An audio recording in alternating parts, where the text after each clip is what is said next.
6 feet under, I could have been lost forever. I should be in that fire, but now there's fire inside of me. Here I am, a dead man walking, no grave gonna hold God's people. All the weight of all our evil, lifted away, forever free. Who could believe, who could believe? All right, well, let's, Lord, we thank you for your love for us and the opportunity to worship you today. I pray for my friend Perry, who had brain surgery this last week, that you would just undertake for him as he has been suffering some complications from that, and pray that he will recover quickly and be able to get out of the hospital. And just pray for the mothers that are here today and those who are not, that you would encourage and strengthen them, and that you would bless them and help them to feel loved by you today. We pray this in Jesus' name, amen. This is the time, right? Allergies? Yep. Well, today is Mother's Day, and I hope as a mother that something has happened positive in your life today, hopefully. Does anybody have any, if you have children who have not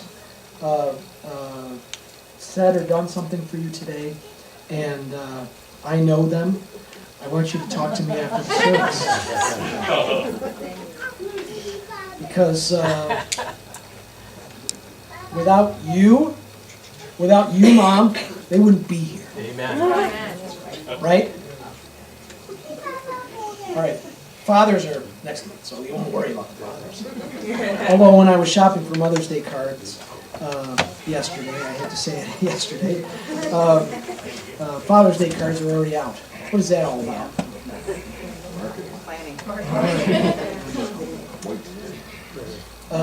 I finished reading through the Bible, my one-year Bible plan that took me at least 2.5 years. Praise the Lord. And so I've been reading, when I finish my Bible, through the Bible reading, I usually go to Proverbs, because I love Proverbs. And so I've been reading through Proverbs. Guess which proverb I landed on today? Proverbs 31. Proverbs 31, right? And Susie was telling me about how much she hates Proverbs 31.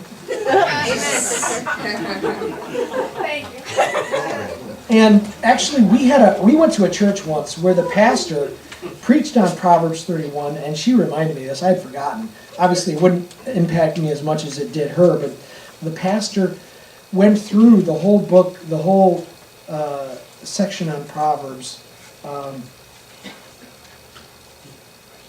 and set his wife up as the perfect woman, the ultimate woman in the church. And needless to say, nobody talked to her for weeks. None of the ladies talked to her for weeks after that, because she was this perfect woman, and all the other ladies are told to follow the example of my wife. And she was afraid I was going to do that to her. I'm not that stupid. But just as a kind of a setting for Proverbs 31, okay? Just to give you a little example of what else is in. You only read Proverbs 31, 10 through 31, right? But do you ever read the verses before it? Listen to this. Now this isn't the best advice. Yep. All right, Proverbs 31, 4 through 9. Just because it's in the Bible doesn't mean it's good advice, okay? It says, "It is not for kings, O Lemuel, it is not for kings to drink wine, nor for princes intoxicating drink, lest they drink and forget the law, and pervert the justice of all the afflicted." It's good advice. But listen to what she says. This is Lemuel's mother. "Give strong drink to him who is perishing, and wine to those who are bitter of heart. Let him drink and forget his poverty, and remember his misery no more. Open your mouth," I'll end it there. Not necessarily the best advice, that you want to give wine and strong drink to people so they can get drunk and forget their problems. I mean, people are doing that right now in some of the bars in Wisconsin, right? Yeah. Not necessarily the best. So take it with a grain of salt, ladies. Proverbs 31. Take it with a grain of salt. All right. There, commercial for the month. Okay, so this, as I was looking through, being a pastor, you preach through Mother's Day, preach Mother's Day sermons for 25 years. That's 25 Mother's Day sermons. There aren't that many mothers in the Bible. So Susie says I'm weird, and so I have to come up with weird things. So this Mother's Day sermon is on somebody you would not expect. Now, you've got the bulletin outline sheet, and so you've probably seen it. But this Mother's Day, I'm preaching on Rahab. Rahab the harlot. And lessons for mothers from the life of Rahab. Okay? You ready, ladies? Hold on tight. All right, so this story begins in Joshua chapter 2. Joshua and the children of Israel Moses has died. They've come from the wilderness. They've entered in, and they're about to enter into the land of Israel. And so Joshua sends spies over the Jordan River to spy out the land. But unlike when he had spied out the land 40 years earlier, where Moses had sent out 12 spies, and how many came back with a good report? Only 2. The other 10 came back with bad reports. Joshua thought he'd just skip the whole 10 bad report spies and sent out 2. So it says in Joshua chapter 2, verse 1, "Now Joshua the son of Nun sent out 2 men from Acacia Grove to spy secretly, saying, 'Go view the land, especially Jericho.'" So he wanted to spy out the land, but he wanted to spy out Jericho. If the Israelites had come from the south, which is where they were originally going to come, they would not have encountered Jericho, a very fortified city. But because they wandered through the desert and they came up along the eastern border of Israel, they came up through, here it is in verse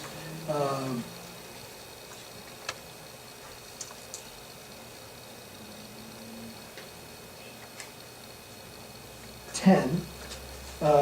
They came up through the people of the Amorites, which is east of Israel, in the kingdoms of Sihon and Og, who were the kings. And so they came up, and so they were coming to Israel from the east, and they had to cross Jordan. And the first city that they would approach as they crossed over the Jordan would be Jericho. So they sent the spies, and the spies came to the house of a woman named Rahab, and she was a harlot. And so they stayed with her. And, Jericho was a big city, fortified walls, busy, a lot of people going on, a lot of idolatry, idol worship. I don't know if Rahab was a temple harlot, but they had temple prostitutes. It was a part of the worship of the gods of the day. Moloch and Asherah were worshipped through prostitution. They were fertility gods and goddesses. So I don't know if she was that involved in the idol worship. Maybe she was, but her profession was not really looked down upon in the Canaanite mindset. It was like going to Las Vegas in the 50s. Prostitution was okay. It was acceptable. It was a part of reality. And not that I ever lived in Las Vegas in the 50s. I've seen movies though, right? Just like you. So Rahab was living in this community, and she met these 2 men. We don't know where she met them or how she met them, but she met them, and I think she could tell there was something different about them. Maybe it was the way they talked.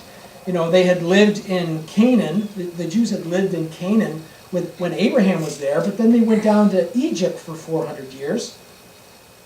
I would imagine your accent would change a little bit when you're speaking the language of the Canaanites. And maybe they had an Egyptian accent to their Canaanite language, but she saw something about them, and so she brought them into her home. She opened her home and welcomed these 2 Jewish spies. And I think she knew who they were and knew what they were when she brought them into her home. In verse 2, obviously the Jews were just on the border of Canaan, just across the Jordan River. And so everybody in Canaan knew what was coming, knew the Jews had just conquered the I keep forgetting who the people, I can never remember the Amorites or the Ammonites. I always get those confused. The Amorites had conquered the Amorites and were about to enter enter into Canaan to conquer Canaan. So they were watching for any sign of them coming over the Jordan River. In verse 2 it says, "It was told the king of Jericho, saying, Behold, men have come here tonight from the children of Israel to search out the country."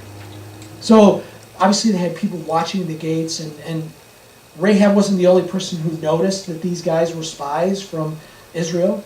And so in verse 3, the king of Jericho sent to Rahab.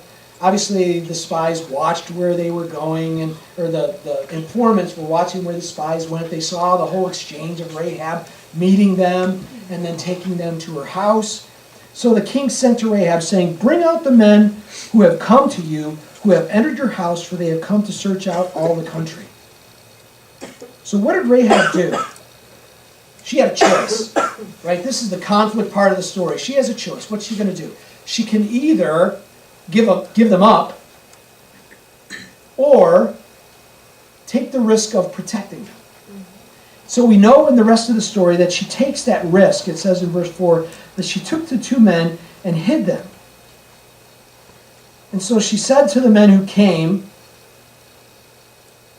"Yes, the men came to me, but I did not know where they were from. And it happened as the gate was being shut, when it was dark, that the men went out.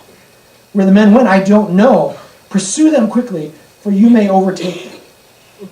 But she had brought them up to the roof and hidden them with the stalks of flax, which she had laid in order on the roof. So the men pursued them by the road to the Jordan to the fords. And as soon as those who pursued them had gone out, they shut the gate. So when Rahab told this lie, did you bring the thing that I... That's okay. When Rahab told this lie,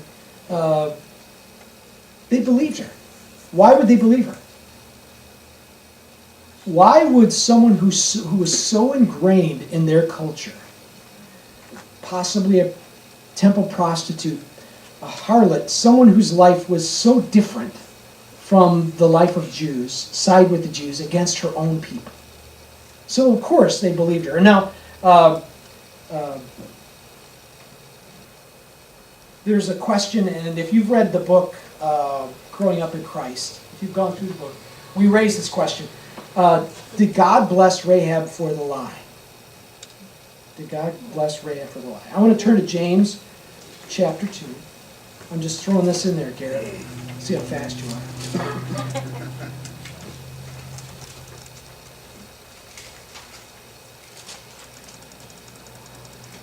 Verse 25, James chapter 2, verse 25. Now, the people who believe that God is okay with lying sometimes would say that God blessed Rahab for lying. But here's why God blessed Rahab. It says, "Likewise was not Rahab the harlot also justified by works, when she received the messengers and sent them out another way?" Does that verse say anything about lying? No. Who are the messengers? Well, if you look, we're going to jump ahead, Garrett, to Joshua chapter 6, verse 25. You know, it could be she sent the messengers out another way. That could be referring to the messengers that the king had sent, right? And so you could argue that that was the lie, that she sent the king's messengers out another way. But look at what it says in Joshua 6:25.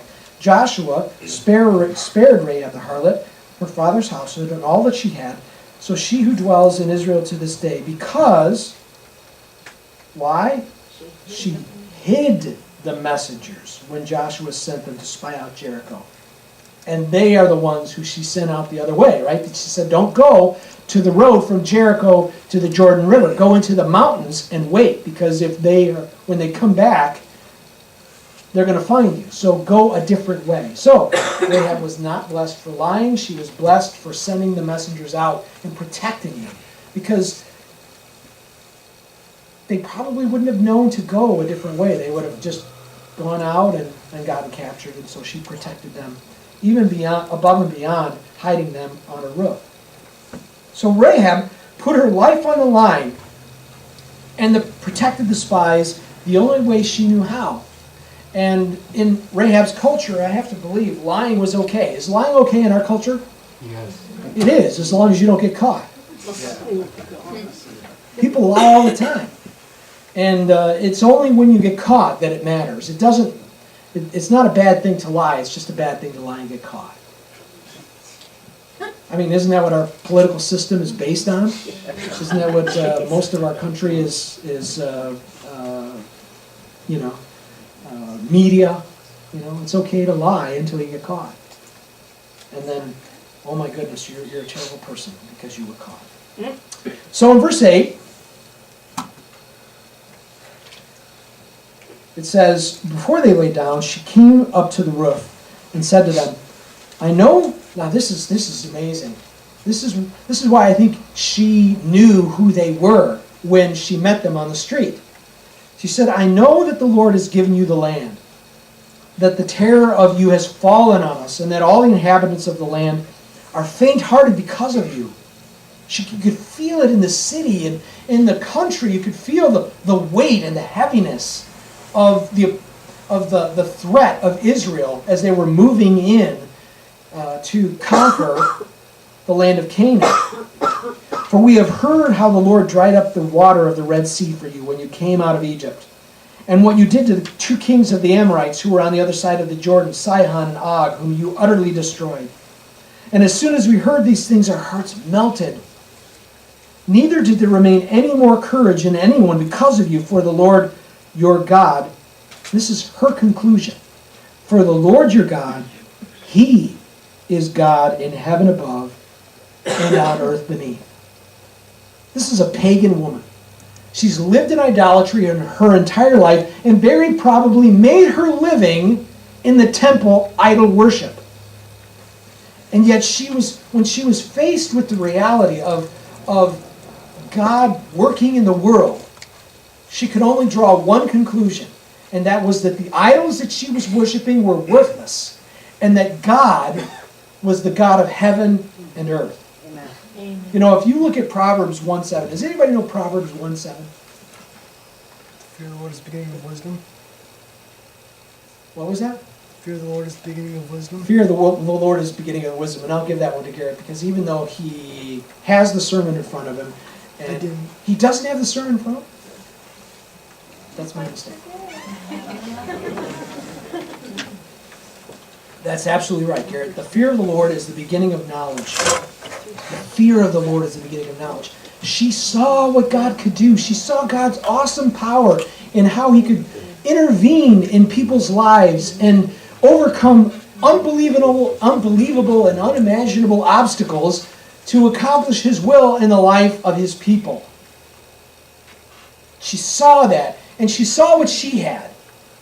All of the worthless sacrifices, all of the pointless rituals that they went through, all of the work that she did to try to appease the gods, and all it did was bring nothing. Life went on. It was all the same, dull, drudgery, empty. And so she looked at what they had and what she had, and she said, I want that. I want what they have. Rahab recognized God's power and authority above the gods of Jericho. So in verse 12, she says, because this is true, she says, now therefore I beg you, swear to me by the Lord, since I have shown you kindness, that you also will show kindness to my father's house, and give me a true token, and spare my father, my mother, my brothers, my sisters, and all that they have, and deliver our lives from death. Rahab was a harlot. She was a prostitute. But she wasn't a terrible person. She was a person. And she had people she loved and cared for. And so when the opportunity came for her to find deliverance, she didn't, save me, save me, save me. It wasn't about her. It was about the people she loved, her family. Her father, her mother, her brothers and sisters. I don't know how many people this was, but it sounds like a pretty big family, right? Save them, save us. And so in verse 14, the men answered, our lives for yours. If none of you tell this business of ours, And it shall be when the Lord has given us the land that we will deal kindly and truly with you. So the deal was that none of them, not just Rahab, but none of them could give any warning to the people of Jericho that the attack was coming. So in verse 15, it says, Then she let them down by a rope through the window, for her house was on the city wall. She dwelt on the wall. And she said to them, can you picture this? She's letting them down they're climbing down the rope. You see these guys, can you picture them? They climb through this window. It's probably not a big window. It's probably one of those, just a narrow arrow window where you could shoot arrows out into the, enemy as they're attacking. You don't want a big window in the wall because people could shoot you, right? So you're shooting out. It's probably an arrow window, and so they're climbing out the wall, and I can just see them. They're on this rope, and she says, "Hey, wait a minute!" And they're, "What?" She said, "Go to the mountain, lest the pursuers meet you. Hide there 3 days until the pursuers have returned. After, you may go your way." So the men said to her, we will be blamed. I mean, they're on the wall, right? And there's guards walking back and forth above the wall, and maybe some other windows nearby, so they're whispering, "We will be blameless of this oath of yours, which you have made us swear, unless when you come into the land, you bind this." So he pulls the scarlet cord. Maybe it's his belt. I don't know. Maybe he ties his scarf or his cape around him or whatever they wore back then. But he hands her the scarlet cord and says, "Unless you tie this scarlet cord in the window through which you let us down, and unless you bring your father, your mother, your brothers, and all your father's household to your own home, so it shall be that whoever goes outside the doors of your house into the street, his blood shall be on his own head. And we will be guiltless, and whoever is with you in the house, his blood shall be on our head if the hand is laid on him. And if you tell this business of ours, then we will be free from your oath which you made us swear." So as Rahab is doing this, she has her family in mind, other people in mind. She's not a terrible person. And you would think, oh, well, what kind of a person would do that? A person who finds themselves in that situation many times. So, in verse 21, she responds. Then she said, "According to your words, so be it." And she sent them away, and they departed. And she bound the scarlet cord in the window. She put it in the window. I imagine as soon as they were off the rope, she pulled up the rope that they escaped with, and she tied that cord in the window. Because she had faith. She was trusting in their promise, in the God who she had heard about for the children of Israel. And so they departed and went to the mountain and stayed there 3 days until the pursuers returned. And then so the pursuers sought them all along the way, but did not find them. So the two men returned and descended from the mountain and crossed over. And they came to Joshua the son of Nun and told him all that had befallen them. And they said to Joshua, "Truly the Lord has delivered all the land into our hands. For indeed all the inhabitants of the country are faint-hearted because of us." So we're skipping ahead to chapter 6. This is 4 chapters. So you know the story, right? The children of Israel, they cross the Jordan. God piles up the Jordan River upstream, north, and they cross over on dry land. They pick up all the stones, and the priests when the priests enter the river, it stops flowing, and they stay there in the center of the river, and then they all 1.5 million Jews, or however many millions of Jews, crossed over the Jordan into the other side, and the priests are holding on to the ark the whole time in the middle of the river. And then after everybody's done and they picked up the stones, the memorial stones, the priests walk forward into the river, off the riverbed into the shore, and the river flows again. So they're getting ready, and then there's the whole story of the Battle of Jericho, right? March around the city how many times? Once a day for 7 days, right? Silence. Absolute silence. And then on the 7th day, how many times do you march around the city? 7 times. And then on the 7th time, what do? Everybody screams and you blow the trumpet, and then what happened? The walls came tumbling down, right? was because they had walked around the city and all the sand had been displaced and the walls, the foundations were... No, God knocked the walls down. Amen.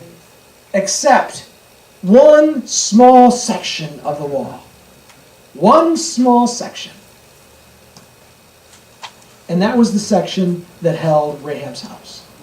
And so it says in verse 22, but Joshua had said to the two men who had spied out the country, go into the harlot's house, and from there bring out the woman and all that she has, as you swore to her. And the young men who had been spies went in, and they brought out Rahab, her father, her mother, her brothers, and all that she had, and they brought out all her relatives and left them outside the camp of Israel. That says a lot about her ability to be a witness for her family, to share her faith in God and say, hey, this is the God of Israel, and we have an opportunity to be saved. You can be saved too if you'll come into my house and be with me and stay with me. Now, I don't know how many weeks it took for this initial exchange where the spies came and left, and then the Jews come to Jericho. I don't know how long that was, but I imagine that everybody moved into the house, just like she probably threw that cord out the window that night. I imagine everybody moved out of the house, and it was just her house. You know, they lived in other parts of the city, but I imagine it was pretty crowded there. It got a little stinky. But they all huddled together, and they were all delivered. So the men returned. I'm in verse chapter 6.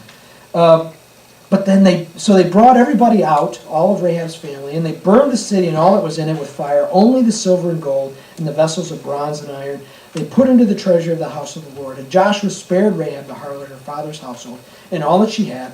So she dwells in Israel to this day, because she hid the messengers whom Joshua sent to spy out Jericho. That's awesome. She saved her whole family. She saved her life because she trusted in the living God, the God of heaven and the God of earth. But it doesn't end there. The story of Rahab is that Rahab had children. In Matthew chapter 1, verses 5 through 6. A man named Salmon marries Rahab the harlot. Jewish man, Salmon, marries Rahab the harlot, and they have a son. And their son's name is Boaz. You know who Boaz is, right? Boaz is the man who marries Ruth.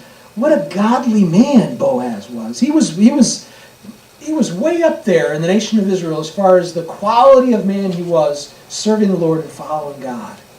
What a wonderful man he was. The son of Rahab the harlot. And so Boaz marries Ruth, and they have Obed. And Obed has a son, and his name is Jesse. And Jesse has a son, and his name is David, king of Israel. Right? So Rahab's great-great-grandson, I don't know, I haven't figured that out, was David, king of Israel. But it doesn't end there, because this is the genealogy of who? Jesus, Jacob. And so following down all the line of Rahab's descendants, Jacob. There's a man named Jacob, and he begets a man named Joseph. And he marries a young woman named Mary. And they have a baby, Jesus. So Rahab's obedience and faith in God brought about the deliverance of her family and herself. Praise God for it. But it also impacted her family for generations to come, even the whole world. Could you imagine this woman, this just insignificant woman in the eyes of the people around her, in the middle of a city where nobody cared, because she chose to obey God, chose to follow Him, God was able to move through her life and affect the lives of us today. Only God can do that. So, moms, I want to encourage you with a few lessons from the life of Rahab. Are you ready? No matter who you are or what you've done, it's never too late to respond to God's call on your life. Amen. I don't care who you are, what you've done, it's not too late. Rahab was a harlot. She was, in all likelihood, a temple prostitute. Did that matter to God? No. Did it matter to God's people? I mean, probably not the most sensitive. When Joshua says, all right, you guys, now go in there and save the harlot. Not the most sensitive thing to say, right?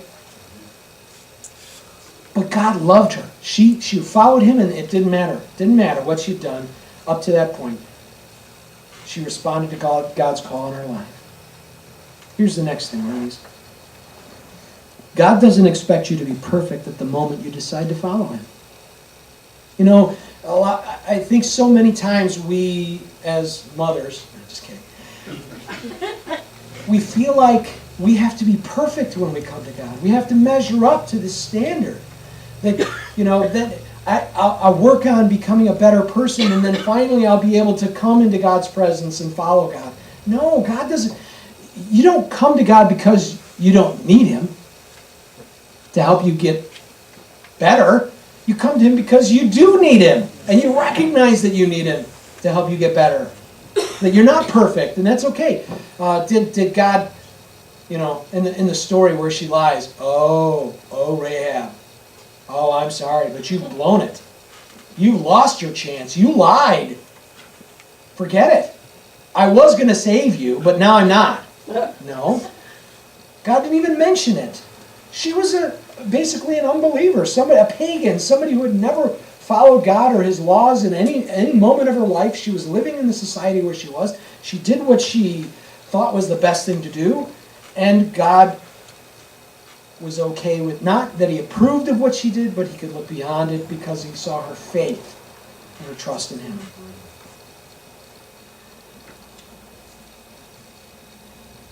Change, when does change happen? You know, change is a big deal. If you're a counselor or in any kind of a field where you're trying to help people, an addiction program, change is a big deal, right? Change happens. When does change happen? Well, in Rahab's life, change happened when God opened her eyes to the emptiness of what she had, to the glory of what he wanted for her. You get that? So for us, change happens when God opens your eyes to the emptiness of what you have and opens them to the glory of what he wants for you. He wants you to be his child, to live in his love, to follow him every day of your life, and to find your worth, your significance, your value as a human being in him alone. Another lesson. I'm afraid to give my life over to God because I'm afraid he's going to take things away from me. He's going to take the things I love away from me. Have you ever said that? Have you ever been afraid of that? Yeah. What was the most important thing to Rahab the harlot? Her family. Her family. And maybe she was afraid. Maybe she was afraid. In that moment when she's making this bargain for her life, that God wouldn't give her what she wanted most, which was her family. But she learned a lesson there that I think we all need to remember, in that God cares about what you care about. Not the sinful things. But not everything you care about in your life is sinful. There are people you love, things you want to do, and God cares about what you care about. He loves you. He loves you. He's not, well, you might as well give up everything you want, everything you have, everyone you love, because when you come to follow me, you're going to lose it all. No. God cares about what you care about. So when we make this decision, and you know, it doesn't have to be for salvation. I mean, you get saved, Lord willing, you've heard the gospel. Saved is a biblical term. I had somebody kind of call me out on using the term saved. But it's a biblical term. When Paul and Silas were in the Philippian jail and the jailer came in after the earthquake, what did he say? What must I do to be saved? Ephesians 2:8 and 9. For by grace are you saved through faith. Saved from what? sin, the penalty of my sin, from the consequences of my sin. And so we hear the gospel, Lord willing, we put our trust in Jesus for our forgiveness, and then we become God's children. But that doesn't mean we stop changing. That doesn't mean that there isn't still things in our life that God needs to deal with. And so there are times through our lives, through our entire lives, where we come to the place where we respond to the call of God because we're not perfect, that He wants us to move forward and change. To move from the emptiness of what we have to the glory of what He wants for us. That should happen your entire Christian life. It should be a lifetime process where we're doing that. From glory to glory. And so in that moment, when we make that decision to follow God, whether it's for salvation or whether it's, I should probably stop doing that as a Christian, which hopefully you have those moments. It's a decision to trust God with your future. That when I'm making a decision to do something different, that what God has in store for me is better. May not be easier, but better than what I'm leaving behind in its emptiness.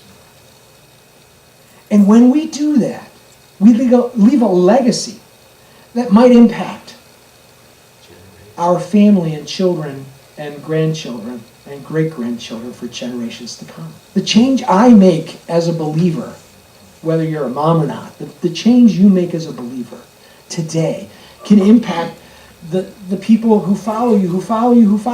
Why do I have the issues I have? Because of what I experienced, in all likelihood, growing up. Not always, but many times the problems, the trauma, whatever, has shaped me. And sometimes it's the people who should have loved me didn't do the best job. As a father, that's true. I didn't do the best job that I could do. But changes have been made so that I can change and my children can change and then make that change a continuous change into the future. We can do that. We can have that kind of an impact as parents. And you especially as moms. So the point, Mom, there are countless times when God knocks on the door of your heart on a mission to spy out territory He wants to conquer in your life. You like that picture? He's every now and again He'll send out spies to spy out the land to see what He needs to conquer in your life. If you're willing to open the door, understanding that you're not perfect, and that's okay. That change happens in His time. That's one of the biggest frustrations I think we can have as a Christian is when we really come to that place where we understand the sin in our life and we make some change. We look back at all the bad things that we've done, all of the mistakes that we've made because we didn't know, we didn't change in the past. And so the change that we're making is kind of tempered down so that it's not as good and exciting because we're so grieved by all that happened before. Well, change happens in God's time. Now, if God shows you what He wants you to change and you refuse to change it, that's one thing. But if you didn't know you had a problem and then all of a sudden He opens your eyes to it and then you change, then you just have to accept that this is what God has done, this is His plan. He can redeem the mistakes of the past and He can grow me into the future. So, that change happens in His time, that God cares about what you care about, and that you could trust Him to accomplish great things through you and your children. Mom, that's true. Amen. That's true today.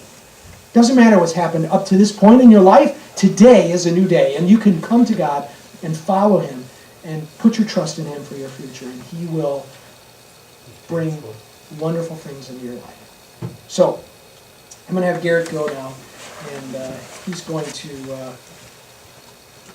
our annual Mother's Day event.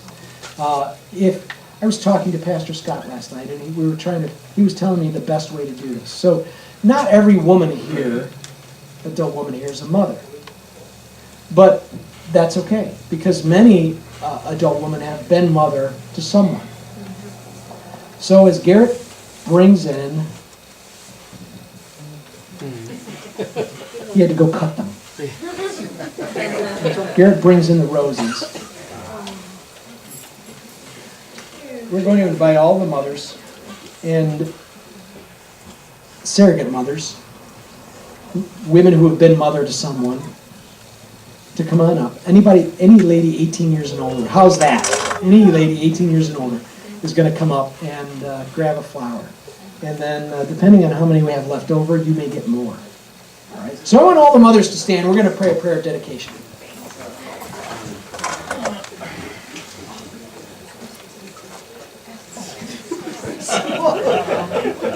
I was just as confused as you were. All right.